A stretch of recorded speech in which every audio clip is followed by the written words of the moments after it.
असते ना.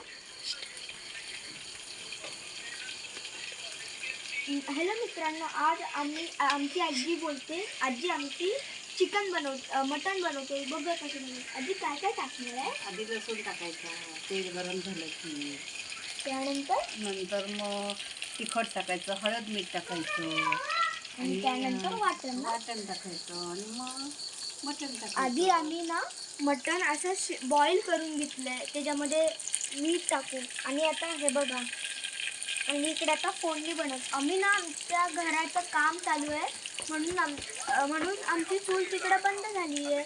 म्हणून आम्ही आज बनवणार आहोत बाहेरच्या चुलीवरचं मटण. चला बघूया कसं बनतं. कसं बनवते चव आजीच्या हातची चव घ्यायची. मी टाकू आता. जी टाकायला जाते टाकलं. वास बघा काय मस्त सुटलाय. वनभोजन टाईपच आहे हे. गावची चव घेऊन बघ.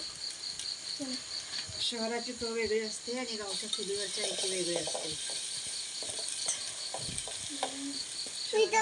गॅसवर करता आणि इकडे आपण चुलीवर करतो. चुलीवरची चव. पाया बनवलाय आणि मटण.